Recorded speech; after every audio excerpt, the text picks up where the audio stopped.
ইলিশের পরে এবার আন্তর্জাতিক কূটনীতির মঞ্চে বাংলাদেশ উপস্থাপন করল আরেকটি রপ্তানি সম্পদ আম। এবার এই আম শুধু একটি রসালো ফল নয়, বরং একটি সুগন্ধি বার্তা হিসেবে চীনের বাজারে পা রেখেছে।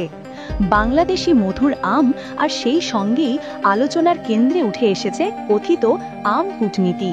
দেশের ইতিহাসে প্রথমবারের মতো সরাসরি বাংলাদেশ থেকে তাজা আম রপ্তানি হয়েছে চীনে। চাঁপাইনবাবগঞ্জের বাগান থেকে সরাসরি ৩ টন তাজা আম পৌঁছেছে চীনের হুনান প্রদেশের চাংসা শহরে। হুয়াংহা হুয়া আন্তর্জাতিক বিমানবন্দরে পৌঁছানোর পর কাস্টমস ক্লিয়ারেন্সে ১ মিনিটও সময় লাগেনি।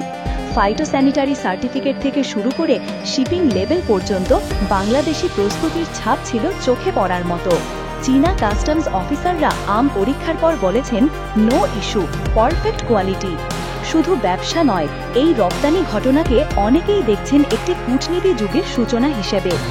এক সময় যেসব আম উপহার হিসেবে যেত দিল্লিতে, এখন সেই একই আম কিনে নিচ্ছে বেইজিং, তাও ন্যায্য মূল্যে। সুগন্ধ, মিষ্টতা আর সূক্ষ্ম গঠনের জন্য বিশ্ববাজারে খ্যাতি রয়েছে চাঁপাইনবাবগঞ্জের আমের। ২০২৪ সালের জুলাইতে চীন বাংলাদেশ থেকে আম আমদানির আনুষ্ঠানিক অনুমোদন দেয়। তারপর থেকেই শুরু হয় প্রস্তুতি, যার ফলশ্রুতি এই সফল চালান।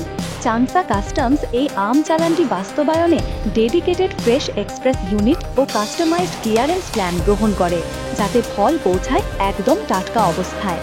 বাংলাদেশ কৃষি সম্প্রসারণ অধিদপ্তরের তথ্য মতে ২০২৫ সালে দেশে প্রায় ২.৭ মিলিয়ন টন আম উৎপাদনের সম্ভাবনা রয়েছে, যার অন্তত ৫,০০০ টন রপ্তানির লক্ষ্যমাত্রা নির্ধারণ করা হয়েছে। এই রপ্তানির বড় অংশের লক্ষ্য এখন চীনের বিশাল ভোক্তা বাজার। চীনের ফল আমদানির পরিমাণ ২০২৪ সালে ৬% বেড়ে দাঁড়িয়েছে $১৯.৪৫ বিলিয়ন। কেমিক্যাল ছাড়াই ব্যাগিং করা নিরাপদ বাংলাদেশি আম এখন চীনা ভোক্তার মন জয় করছে। এই রপ্তানির পেছনে যিনি মূল প্রভাবক বলে মনে করা হচ্ছেন, তিনি হলেন ডক্টর মোহাম্মদ ইউনুস। অনেকেই বলছেন এটি তার আম কূটনীতি, যার মাধ্যমে দক্ষিণ এশিয়ার ভূ রাজনীতিতে ভারসাম্য তৈরি করা হচ্ছে।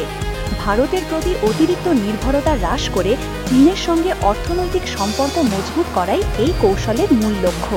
বিশ্লেষকদের মতে এই রপ্তানি এক ঝলকেই পরিস্থিতি বদলে দেবে না, তবে এটি একটি স্পষ্ট বার্তা যে বাংলাদেশ এখন নিজের মাঠে নিজের শর্তে খেলছে। আর সেই মাঠের এক কোণে আমের বাক্স থেকে ছড়িয়ে পড়ছে এক নতুন ভূ কূটনৈতিক সুবাস।